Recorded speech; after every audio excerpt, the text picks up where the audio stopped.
As an entrepreneur, there is so much noise around what it takes to be successful. In this video, I'm going to break down the habits and rank them based on my experiences as an entrepreneur, scaling to multiple 5 figures with my online info business and helping other people to do exactly the same thing. So let's jump straight in. The first thing that I want to point out is nicotine. There is a lot of mixed opinions on this thing, and this is something that I use pretty frequently, to be honest. Let's talk about the positives. First and foremost, this form of nicotine doesn't do any bad stuff to your lungs. You see a lot of pro athletes using it, and who doesn't like a little lip pillow when they're sitting down to do some deep work? It increases your focus, makes, for me anyway, dials me in, 100% it helps me to dial in, but it's also like a release for me, right? It's something that I can look forward to when I get at my desk. Some may say that's a bad thing, but if I get down onto my laptop and I get shit done, then how can it be a bad thing? It makes me more productive, makes me work more efficiently, and therefore for me, it is positive. Now, there are some negatives. If you just become a nicotine addict, you are not going to just automatically become successful. And anybody that's going to tell you that that is the case is stupid. If you aren't already taking nicotine, it's not something that I would recommend you start taking. The reason that I have snus, the reason that I pop a lip pillow is because I have done for a long time. And now I channel it into my work. In short, nicotine is a great tool to use when trying to do deep work, when trying to focus, but can also get out of hands if you don't control it. So for that exact reason, I'm going to be popping nicotine into C tier. The next habit that I'm going to be ranking is waking up at 6 a.m. The 6 a.m. club, the 5 a.m. club. I'm somebody that's done the 6 a.m. wake ups. I'm somebody that's done the 9 a.m. wake ups. I'm someone that's done in the middle. And honestly, it doesn't really fucking matter. You see all of these online gurus, get up at 6 a.m., conquer the morning. You conquer the morning, you'll conquer the day. But in reality, you can wake up at 6 a.m. And if you don't do anything in your day, it doesn't fucking matter. When I was waking up at 6 a.m. to go and do a workout, yes, you feel good in the morning, yes, the roads are empty, yes, the gym's empty, all of this good stuff. But I found myself at 2, 3, 4 p.m. feeling tired. And to add to that, some of the richest people that I know, that I've had conversations with, don't fucking wake up at 6 a.m. They wake up at 9. If you have to wake up at 6 a.m. to cram in your whole workload, what does that say about your business? It probably means there's a lack of systems. It probably means that you're working too hard on wrong things. If your business is set up correctly, it shouldn't take you any more than 4 to 6 hours of deep intentional work per day for you to carry on growing and scaling in the direction that you want to go. In short, guys, it comes down to preference. If you are an early riser, fine. But that also means that you have to go to bed at 7, 8, 9 p.m. Where for me, that's where a lot of my work gets done. It's where a lot of my networking dinners happen. It's where I have a lot of my best conversations. It's also where the best ideas come to me. For that reason, I'm going to rank waking up at 6 a.m. as C tier. If you're an early riser and you like it, it could be beneficial, but it is definitely not going to be the reason that you're successful or you're not. The next one, caffeine. Caffeine is great for energy. It's a great pick-me-up. It's something that I use every single day. And to be honest, I don't really know that many entrepreneurs that don't have caffeine. There are a few quite recently that I've spoken to that are trying to cut caffeine out completely, but that is because, again, like I mentioned on nicotine, they have become solely dependent on caffeine to find their energy sources. For me, when I wake up, I hydrate, I have a workout, whatever it is that I'm doing that morning, and then it's coffee, and then it's to the desk, and I'm getting shit done. Caffeine is something that, when used correctly, can be a superpower. But when used incorrectly, it can be the reason that you don't recover properly. It can be the reason that you don't sleep properly. And can be literally the reason why you wake up the next morning and you feel like the only thing that's going to get you going again is caffeine. Because you've had a coffee at 9 p.m., you've tried to go to sleep at 11, and you've not got any REM or deep sleep because your brain's still ticking and operating. So I'm going to place caffeine in B tier because it is something that I use daily. It is something that I enjoy. Coffee for me is something that really helps me get into my workflow.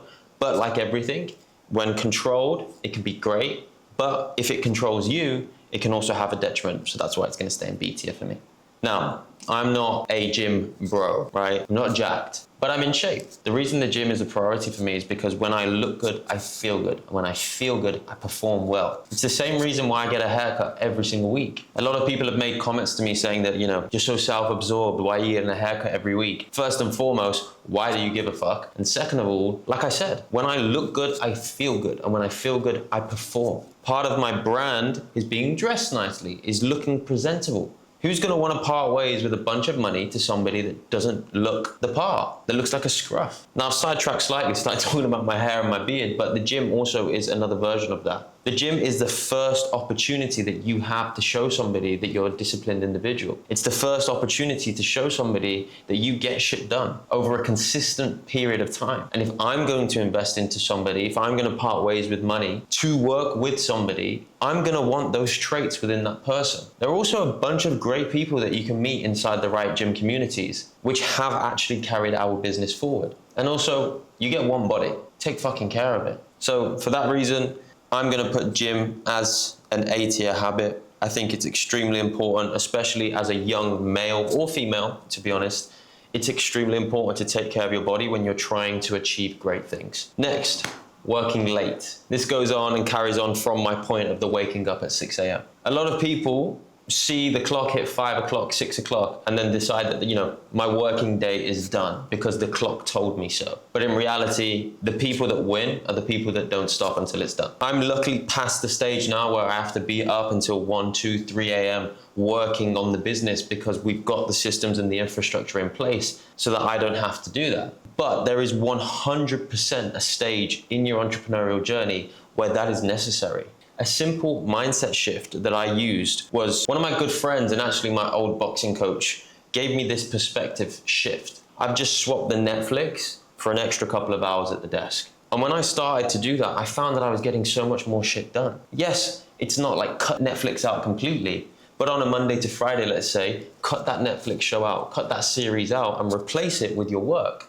If your why is strong enough within your business, then it shouldn't even be a hard choice. You should want to stay at the desk and stay there until things are done. But on the flip side, don't keep yourself at your desk whilst your eyes are fucking drooping because you're just going to waste your own time. If you are tired, of course, go to sleep, wake up an hour earlier, fresh, and go and get that shit done. But in the grand scheme of things, getting stuff done there and then is a habit and a trait of very successful people. So for that reason, I'm going to put working late into A tier. Planning your day the day before. This one is one that genuinely changed the efficiency that I work with. It genuinely changed the projection of how it is that I actually operate as an entrepreneur. And it sounds so fucking simple. I have a to-do list that I have to write out every evening before I wrap up work. And it gives me so much fucking clarity coming into the next day of work when I can see what my must-dos are and what the rest of my tasks are to do. Instead of getting to your desk and deciding, oh, what shall I do today? It's a planned, structured approach to your day. I'm not one of those guys that says, you know, like, you have to block out 40 minutes to this, 40 minutes to that. As much as that can be productive, just have your must-dos. As you guys have probably heard before, it's 20% of your inputs that get 80% of your outputs.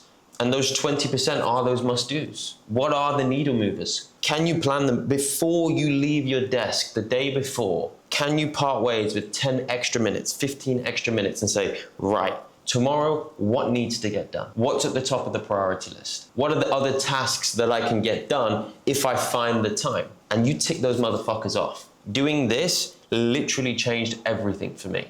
And for that reason, I'm going to have to put it into S tier. Alcohol. A lot of the entrepreneurs that you and I both look up to drink alcohol. A lot of them don't. But the balance of when to drink alcohol and when not to is massively going to affect your journey as an entrepreneur, especially when you're just starting out. Now my relationship with alcohol is very much not a love-hate, but it's like I reward myself with alcohol when necessary. If I've had a great week and me and my girlfriend want to go out for dinner, I might have a couple of whiskeys. Or if I'm going to watch the football with my friends, I might have a couple of beers. But throughout the week, I'm definitely not unwinding with a glass of wine or a bottle of wine, which is something that I did before. I used to get stressed, I used to get overwhelmed, and the only thing that would help me to deal with that was wine or was with a drink or was with alcohol. And that's where you start to build a habit, which is not going to actually benefit you physically, mentally, emotionally, but you also start to build a negative relationship with the alcohol and also just in general with problems. So yes, you can go and have a drink. Yes, have fun when necessary, but be selective and don't overdo it. There will come a time where you have achieved everything you've wanted to achieve and you can reward yourself. And maybe you have a glass of wine on a Tuesday evening. But right now, when you're in grind season, you gotta fucking earn that shit. So limiting alcohol and being on top of it, because I think that's more important as a habit, right? As opposed to just alcohol as a thing. I'm gonna put that into C tier, because I also know a bunch of really, really successful entrepreneurs that drink a lot. But for me, for my preference, C tier, limiting alcohol, using it as a way to reward yourself and treat yourself, but also not going overboard so that you wake up feeling like shit the day after and not getting anything done. Daily content inputs. This one for me is huge, especially in the info space. If nobody knows who you are and you're invisible, nobody's gonna fucking buy from you. I can single-handedly put the content that I've created, just literally getting behind a camera and filming videos like this, are the exact reason and the only reason that I have what I have today. I put huge amounts of my success to my content, to my personal brand. There's a bunch of you guys watching this video now that I've never met in person. I've never had a conversation with. But right now you're listening to a video of me sharing valuable content, sharing my experiences, therefore building up rapport just because I'm filming content. It is one of the most important, if not the most important levers that you can pull as a founder, especially in the info space. It's not a coincidence that some of the biggest entrepreneurs today have huge followings. They are prioritizing content. And even the people that made a bunch of money without content are now starting to tap into content because they see how important it is. They see that attention is quite literally a currency in today's day and age. And if you don't have it, somebody who does is going to fucking lap you, bro. So for these reasons, I'm going to put content, daily inputs into S tier. Everything I have today is because of content. So therefore, it would be criminal for me to put it anywhere other than S tier. Reviewing your week. This is a habit for me that I think has genuinely 2, 3, 4x'd me and my team's inputs into our business and made us significantly more efficient. We have every Monday morning, the first call that anybody on my team takes is with me and the rest of the team. And we are reviewing what happened the previous week, what did we do well, what did we do wrong, and then create an action plan for what we're going to do in the next week. Not only is that communication as a team significantly valuable, but also just everybody being able to say, this is what I did last week, this is what I achieved, this is what I overcame, this is where I feel like I didn't pull my weight enough, this is where I feel like I can improve. Sitting, acknowledging, sharing, and then actioning off the basis of what is shared and also the feedback that the rest of the team gives to us is huge. If you're doing something for a month and it's not working, it's probably not going to work in the next couple of months either, right? There's probably things in there that you're doing wrong. And without reviewing stuff, without looking at the numbers, without literally looking at your inputs and what has come out of it and making necessary moves to make it better, you will not grow and you will not proceed. So I highly recommend everybody watching this video at the end of the week, or even just at the start of the week, first thing Monday morning, what were my inputs last week? What did I get out of that? Was I rewarded for that? Did that move my business forward? This thing didn't, this thing didn't, this thing didn't. Right, let me remove it, let me replace it with more of the thing that actually drove the business forward. More of the things that actually got me closer to my fucking goals. It's really not that fucking hard, guys. It's simple. But these are small habits, and this is a small thing that you guys can do and implement that can make all the fucking difference. So, for that reason, I'm going to put this into S tier. A must-do habit, in my opinion, if you're wanting to be successful. Look in the fucking mirror, be super self-critical, and make the right necessary adjustments so that we can move forwards. Finally, deep work.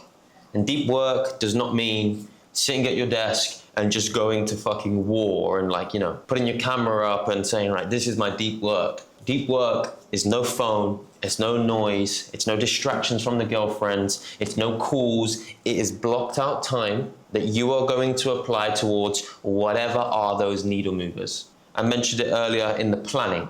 This is the deep work period of time when nobody can reach you. Your only job is to get those must-dos. Right now, it may not look like it, but this is my deep work. Nobody can approach me. Nobody can speak to me. I'm in my villa, my phone's on Do Not Disturb. I've already pre-warned my girlfriend, leave me the fuck alone. I've got shit to do. This is deep work. And this is the thing that directly moves the needle forwards for me and my business. For you guys, it may be slightly different, but if you're a coach, or if you're somebody that's selling info, or if you're somebody that's just trying to build a personal brand that they can actually monetize, this is your deep work. And if it's planned correctly the day before, if it's structured correctly the day before, you won't have calls booked in, you won't have people negging you, you won't have people bothering you. It's you, it's the camera, and it's your deep work. If you're head of operations, your deep work is putting your phone away, it's going and building systems. It's doing what it is that actually is going to move you forward in that period of time. It's your must-do tasks. So, for that reason, deep work, for me, is a habit that has to also go into S tier. This is your most productive version of work. This is the work that moves you forwards. And if you're looking to become a successful individual, you need to understand that work is part of it. You don't get the nice villa, the nice shirt, the pretty girlfriend, the travel, the multi-5-figure business every single month without doing the fucking deep work, without getting it done. And I challenge any of you to find me an entrepreneur that is successful, that has everything that you want to have, that doesn't indulge in deep work, that doesn't plan their day, that doesn't have daily inputs into their content, that doesn't review what they've done the week before and then actually challenge themselves to be better the week after. These are my S tier habits, and I think it's extremely important that if you're wanting to become a successful entrepreneur, that you prioritize specifically those 4 that I just mentioned. Get in the gym, work late when necessary, have the occasional coffee, nicotine, limit your alcohol, of course, and if you want to wake up at 6 a.m., wake up at 6 a.m., but you know where I stand on that. I hope you boys enjoyed this video. I hope you took value from it. I'm documenting my journey to 6-figure months and dropping some sauce along the way. So if you haven't already, make sure you subscribe to my channel to follow that journey. Drop a like, drop a comment if there's some habits that you think that I missed out, or if there's more habits that you want me to rank maybe in another video, you can drop them down in the comment section as well. And I'll see you boys at the fucking top. Vamos.